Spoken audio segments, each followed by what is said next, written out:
In the fall of 2003, a heavy rainstorm swept through the ruins of Teotihuacán, the pyramid-studded, pre-Aztec metropolis 30 miles northeast of present-day Mexico City.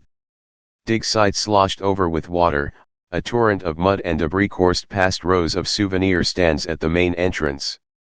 The grounds of the city's central courtyard buckled and broke. One morning, Sergio Gomez, an archaeologist with Mexico's National Institute of Anthropology and History, arrived at work to find a nearly 3-foot-wide sinkhole had opened at the foot of a large pyramid known as the Temple of the Plumed Serpent, in Teotihuacán's southeast quadrant. My first thought was, what exactly am I looking at? Gomez told me recently. The second was, how exactly are we going to fix this? Gomez is wiry and small, with pronounced cheekbones, nicotine-stained fingers, and a helmet of dense black hair that adds a couple of inches to his height. He has spent the past 3 decades, almost all of his professional career, working in and around Teotihuacán, which once, long ago, served as a cosmopolitan center of the Mesoamerican world. He is fond of saying that there are few living humans who know the place as intimately as he does. And as far as he was concerned, there wasn't anything beneath the Temple of the Plumed Serpent beyond dirt, fossils, and rock. Gomez fetched a flashlight from his truck and aimed it into the sinkhole. Nothing, only darkness. So he tied a line of heavy rope around his waist and, with several colleagues holding onto the other end, he descended into the murk. Gomez came to rest in the middle of what appeared to be a man-made tunnel. I could make out some of the ceiling, he told me, but the tunnel itself was blocked in both directions by these immense stones. In designing Teotihuacán, pronounced Teotihuacán, the city's architects had arranged the major monuments on a north-south axis, with the so-called Avenue of the Dead linking the largest structure, the Temple of the Sun, with the Ciudadela, the southeasterly courtyard that housed the Temple of the Plumed Serpent. Gomez knew that archaeologists had previously discovered a narrow tunnel underneath the Temple of the Sun. He theorized that he was now looking at a kind of mirror tunnel, leading to a subterranean chamber beneath the Temple of the Plumed Serpent. If he was correct, it would be a find of stunning proportions, the type of achievement that can make a career. The problem was, he told me, you can't just dive in and start tearing up Earth. You have to have a clear hypothesis, and you have to get approval. Gomez set about making his plans. He erected a tent over the sinkhole, to keep it away from the prying eyes of the hundreds of thousands of tourists who visit Teotihuacán each year, and with the help of the National Institute of Anthropology and History arranged for the delivery of a lawnmower-size, high-resolution, ground-penetrating radar device. Beginning in the early months of 2004, he and a hand-picked team of some 20 archaeologists and workers scanned the Earth under the Ciudadela, returning every afternoon to upload the results to Gomez's computers. By 2005, the digital map was complete. As Gomez had suspected, the tunnel ran approximately 330 feet from the Ciudadela to the center of the Temple of the Plumed Serpent. The hole that had appeared during the 2003 storms was not the actual entrance, that lay a few yards back, and it had apparently been intentionally sealed with large boulders nearly 2,000 years ago. Whatever was inside that tunnel, Gomez thought to himself, was meant to stay hidden forever. Teotihuacán has long stood as the greatest of Mesoamerican mysteries, the site of a colossal and influential culture about which frustratingly little is understood, from the conditions of its rise to the circumstances of its collapse to its actual name. Teotihuacán translates as the place where men become gods in Nahuatl, the language of the Aztecs, who likely found the ruins of the deserted city sometime in the 1300s, centuries after its abandonment, and concluded that a powerful Ur culture and ancestor of theirs must have once resided in its vast temples. The city lies in a basin at the southernmost edge of the Mexican plateau, an undulating land mass that forms the spine of modern-day Mexico. Inside the basin the climate is mild, the land riven by streams and rivers, ideal conditions for farming and raising livestock. Teotihuacán itself was likely settled as early as 400 BC, but it was only around AD 100, an era of robust population growth and increased urbanization in Mesoamerica, that the metropolis as we know it, with its wide boulevards and monumental pyramids, was built. Some historians have theorized that its founders were refugees driven north by the eruption of a volcano. Others have speculated that they were Totonacs, a tribe from the east. Whatever the case, the Teotihuacanos, as they are now known, proved themselves to be skilled urban planners. They built stone-sided canals to reroute the San Juan River directly under the Avenue of the Dead, and set about constructing the pyramids that would form the city's core, the Temple of the Plumed Serpent, the even larger 147-foot-tall Temple of the Moon, and the bulky, sky-obscuring 213-foot-tall Temple of the Sun. Clemency Coggins, a professor emerita of archaeology and art history at Boston University, has suggested that the city was designed as a physical manifestation of its founder's creation myth. Not only was Teotihuacan laid out in a measured rectangular grid, but the pattern was oriented to the movement of the sun, which was born there, Coggins has written. She is far from the only historian to see the city as large-scale metaphor. Michael Coe, an archaeologist at Yale, argued in the 1980s that individual structures might be representations of the emergence of humankind out of a vast and tumultuous sea. As is in Genesis, Mesoamericans of the time are thought to have envisioned the world as being born from complete darkness, in this case aqueous. Consider the Temple of the Plumed Serpent.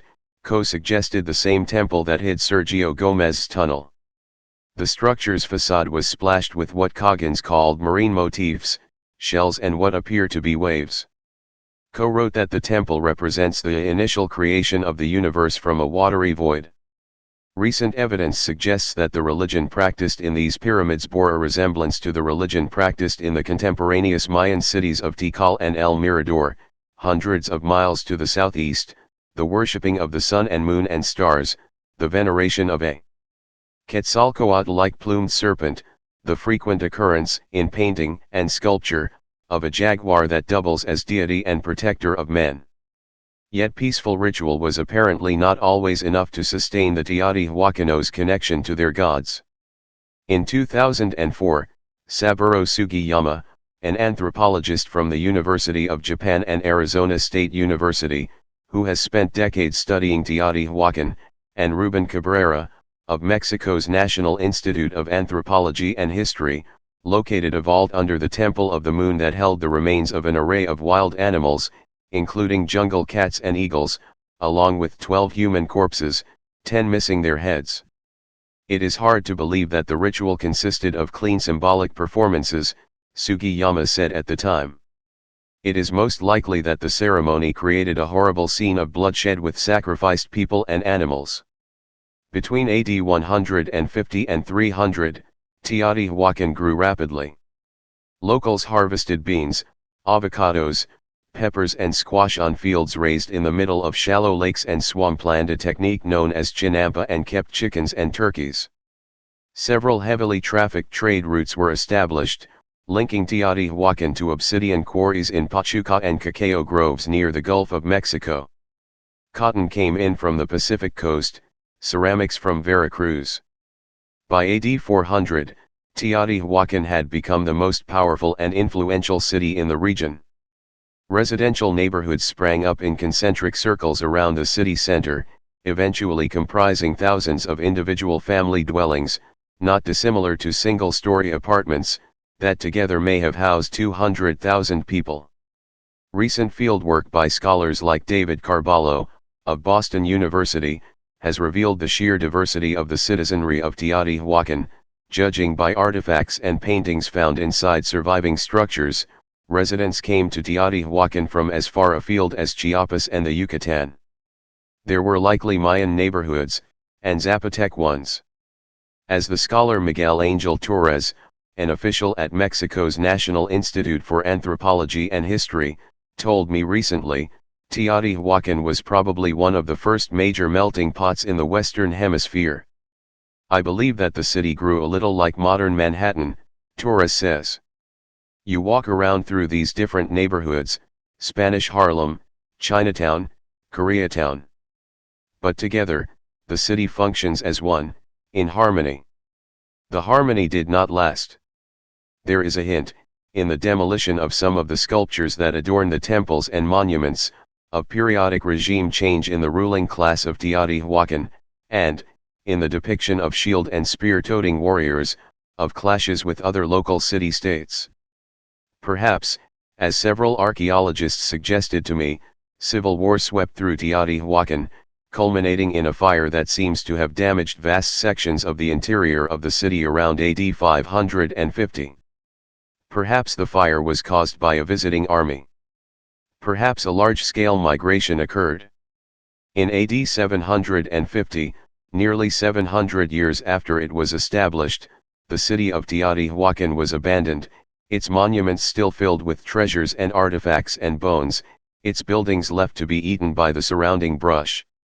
The former residents of Teotihuacán, if they were not killed, were presumably absorbed into the populations of neighboring cultures, or returned along the established trade routes to the lands where their ancestral kin still lived throughout the Mesoamerican world.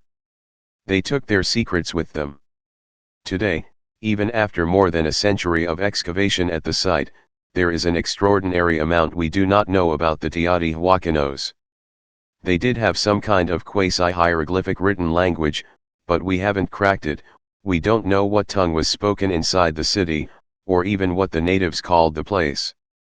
We have a conception of the religion they practiced, but we don't know much about the priestly class, or the relative piety of the city's citizenry, or the makeup of the courts or the military.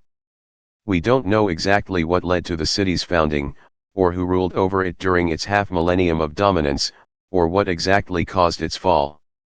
As Matthew Robb, the curator of Mesoamerican art at San Francisco's De Young Museum, told me, this city wasn't designed to answer our questions.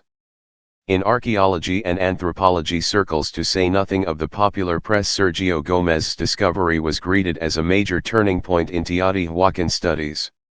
The tunnel under the Temple of the Sun had been largely emptied by looters before archaeologists could get to it in the 1990s. But Gómez's tunnel had been sealed off for some 1,800 years, its treasures would be pristine. In 2009, the government granted Gómez permission to dig, and he broke ground at the entrance of the tunnel, where he installed a staircase and ladders that would allow easy access to the subterranean site. He moved at a painstaking pace, inches at a time, a few feet every month. Excavating was done manually, with spades. Nearly 1,000 tons of earth were removed from the tunnel. After each new segment was cleared, Gómez brought in a 3D scanner to document his progress. The haul was tremendous. There were seashells, cat bones, pottery. There were fragments of human skin. There were elaborate necklaces. There were rings and wood and figurines. Everything was deposited deliberately and pointedly, as if in offering. The picture was coming into focus for Gómez. This was not a place where ordinary residents could tread. A university in Mexico City donated a pair of robots, Tlaloc and Tlaloc II, playfully named for Aztec rain deities whose images appear in early iterations throughout Teotihuacan, to inspect deeper inside the tunnel, including the final stretch, which descended, on a ramp, an extra 10 feet into the earth. Like mechanical moles, the robots chewed through the soil, their camera lights aglow, and returned with hard drives full of spectacular footage. The tunnel seemed to end in a spacious cross-shaped chamber, piled high with more jewelry and several statues. It was here, Gómez hoped, that he'd make his biggest find yet. I met Gómez late last year, on a smoldering afternoon. He was smoking a cigarette and drinking coffee out of a foam cup. Tides of tourists swept to and fro over the grass of the Ciudadela. I heard scraps of Italian, Russian, French. An Asian couple stopped to peer in at Gómez and his team as if they were tigers at a zoo. Gómez looked back stonily, the cigarette hanging off his bottom lip. Gómez told me about the work his team was doing to study the 75,000 or so artifacts they had already found, each of which needed to be carefully catalogued, analyzed and, when possible, restored. I would estimate that we're only about 10% through the process, he said. The restoration operation is set up in a cluster of buildings not far from the Ciudadela. In one room, a young man was sketching artifacts and noting where in the tunnel the objects had been found. Next door, a handful of conservators sat at a banquet-style table, bent over an array of pottery. The air smelled sharply of acetone and alcohol, a mixture used to remove contaminants from the artifacts. It might take you months just to finish a single large piece, Vania Garcia, a technician from Mexico City, told me. She was using a syringe primed with acetone to clean a particularly tiny crack. But some of the other objects are remarkably well preserved, they were buried carefully. She recalled that not long ago, she found a powdery yellow substance at the bottom of a jar. It was corn, it turned out 1,800-year-old corn. Passing through a lab where wood recovered from the tunnel was being carefully treated in chemical baths, we stepped into the storeroom. This is where we keep the fully restored artifacts, Gomez said. There was a statue of a coiled jaguar, poised to pounce, and a collection of flawless obsidian knives. The material for the weapons had probably been brought in from the Pachuca region of Mexico and carved in Teotihuacán by master craftspeople. Gomez held out a knife for me to hold, it was marvelously light. What a society, no, he exclaimed. That could create something as beautiful and powerful as that. In the canvas tent erected over the entrance to the tunnel, Gomez's team had installed a ladder that led down into the earth, a wobbly thing fastened to the top platform with frayed twine. I descended carefully, foot over foot, the brim of my hard hat slipping over my eyes. In the tunnel it was damp and cold, like a grave. To get anywhere, you had to walk on your haunches, turning to the side when the passage narrowed. As protection against cave-ins, Gomez's workmen had installed several dozen feet of scaffolding. The earth here is unstable, and earthquakes are common. So far, there had been 2 partial collapses, no one had been hurt. Still, it was hard not to feel a shiver of taphophobia. Through the middle of Teotihuacán studies runs a division like a fault line, separating those who believe that the city was ruled by an all-powerful and violent king and those who argue that it was governed by a council of elite families or otherwise bound groups, vying over time for relative influence, arising from the cosmopolitan nature of the city itself.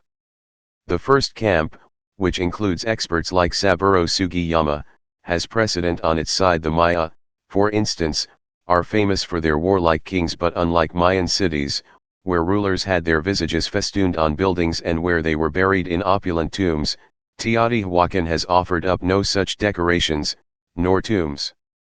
Initially, much of the buzz surrounding the tunnel beneath the Temple of the Plumed Serpent centered on the possibility that Gomez and his colleagues might finally locate one such tomb, and thereby solve one of the city's most fundamental enduring mysteries.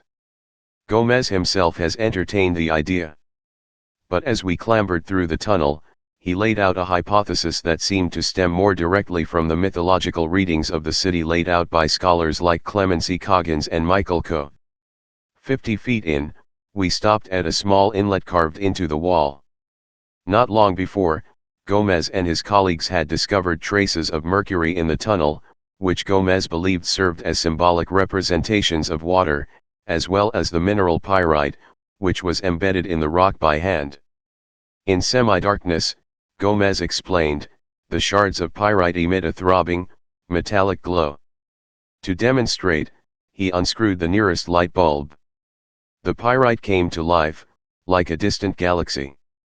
It was possible, in that moment, to imagine what the tunnel's designers might have felt more than 1,000 years ago. 40 feet underground, they'd replicated the experience of standing amid the stars.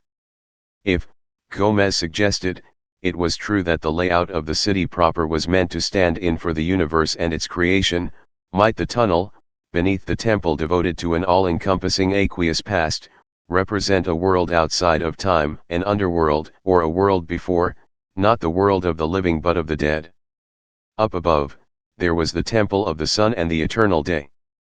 Down below, the stars not of this earth and the deepest night. I followed Gomez down a short ramp and into the cross-shaped chamber directly under the heart of the Temple of the Plumed Serpent. 4 archaeologists were kneeling in the dirt, brushes and thin-blade trowels in hand. A nearby boom box blared Lady Gaga. Gomez told me he had not been prepared for the sheer diversity of the objects he encountered in the farthermost reaches of the tunnel: necklaces, with the string intact, boxes of beetle wings, jaguar bones, balls of amber, and perhaps most intriguingly, a pair of finely carved black stone statues, each facing the wall opposite to the entryway of the chamber. Writing in the late 1990s, Coggins speculated that religious tradition at Teotihuacán would have been perpetuated in the linked repetition of ritual, likely on the part of a priesthood. That ritual, Coggins went on, would have concerned the creation, Teotihuacán's role in it, and probably also the birth/emergence of the Teotihuacán people from a cave, a deep and dark hole in the earth. Gomez gestured at the area where the twin figures once stood. "You can imagine a scenario where priests come down here to pay tribute to them," he explained, "to the creators of the universe, and of the city, one and the same." Gomez has one more crucial task to undertake: the excavation of 3 distinct, buried sub-chambers located below the resting place of the figurines, the final sections of the tunnel complex as yet unexplored.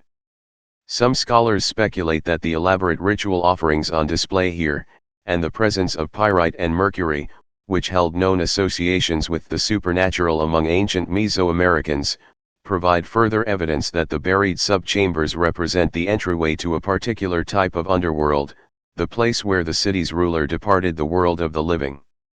Others argue that even the discovery of long-sought human remains buried in spectacular fashion would hardly close the book on the mystery of Teotihuacán's rulers. Whoever is buried here could be just one ruler among many, perhaps even some other kind of holy person. For Gomez, the sub-chambers, whether they are filled with more ritual relics, or remains, or something entirely unexpected, might be best understood as a symbolic tomb, a final resting place for the city's founders, of gods and men. A few months after leaving Mexico, I checked in with Gomez. He was only marginally closer to uncovering the chambers beneath the end of the tunnel. His archaeologists were literally often working with toothbrushes, so as not to damage whatever lay beneath. Regardless of what he found at the end of the tunnel, once his excavation was complete, he promised me, he'd be satisfied. "The number of artifacts we've uncovered," he said, pausing. "You could spend a whole career evaluating the contents.